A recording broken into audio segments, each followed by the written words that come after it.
Hello and welcome to Life on Pig Row, and you saw in the opening shot that section of new path after I built a step last week. You can find that video on our channel and see how we did it.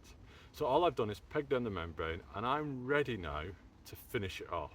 What I mean by finishing off, I want to plant this arch that goes above me, that kind of frames the path, but also I want a really lovely scented grower. So I'm going for Jasmine officinalis, which I bought from a nursery, and I'm going for a honeysuckle, which I grew from a cutting. So let's look at how to do that, because this is the right time of year to get climbers in the ground so those roots can get down while the soil is still warm. So as you can see, I've got a nice brick edging. I've got loads of bricks, so I'm using them up, and that delineates between me and next door, so they've got an edge. And all I'm going to do, I'm not going to plant onto these, and the reason for that is really simple. If I have to replace this arch later on, if I've got a rootstock right up against the leg, I'm going to find it very difficult. So I'm going to put it in the middle, but it also affords me more space if I want to put in any more climbers, because I might do, because I've got some Clematis montana which I'd like to possibly plant over this or within a hedge further up. So I'm just digging a hole like so, moving the spoil to the side, and there's my plant I showed before. I've taken off all the supports that were on there, take off the plant label, pop it elsewhere, and out it comes. And as you can see, it's got a nice little rootstock there, and just tease it out gently like so, and then into the hole, and then take that spoil and backfill, and that's it. That's the officinalis, and I'm going to put a cane in now, which I'll tie onto there, and I'll tie it up here as well so it won't go anywhere. So it's slightly different on this side because it's shaded by the hedge, but that's great for honeysuckle. They can tolerate that. That's why I'm putting it on that side.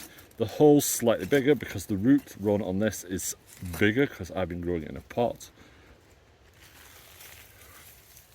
And I'm just popping the soil that I don't need underneath the hedge.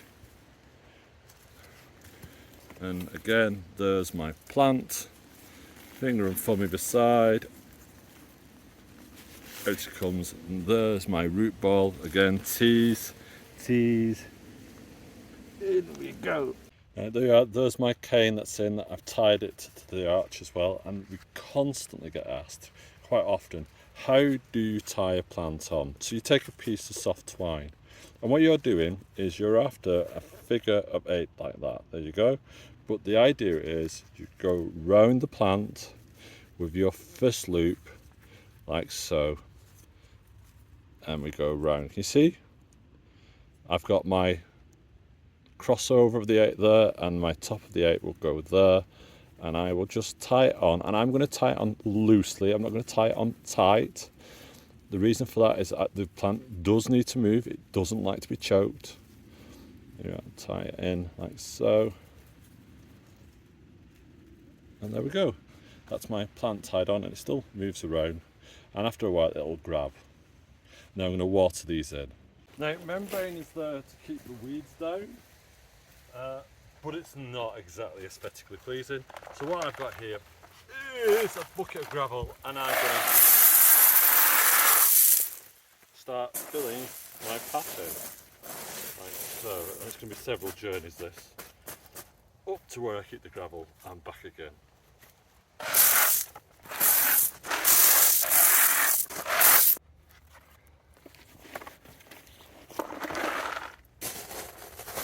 And the final bucket.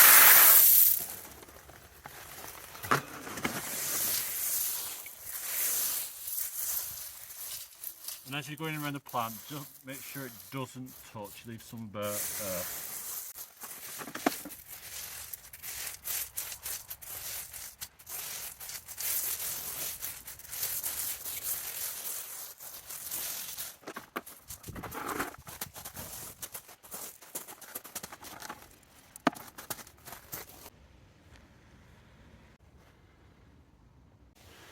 So that's it. That's the next part of the path done up to the step that will lead into the new veg garden, which we one day smothered with honeysuckle and jasmine, and it's just having a bit of patience. And you know, I've not spent that much. In fact, I've not spent anything because the bricks were free. I have some sand and cement left over from another job, so that was already priced into that job. These arches I bought years ago and they've been sat in a shed waiting. So I reckon, because I bought them all those years ago, and I think I got this arch for about £15–16. I now know they retail for about 45. That's gone up a lot since I bought them. That this has cost me 45, but you can get it cheaper. My plants, this side cost me nothing, £6 on that side.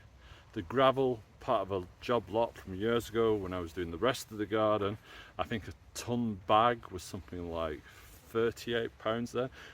Taking into account inflation, it's probably £60–70 now. But for the space that I've done, nowhere near a ton. So I reckon I probably used about £5 worth.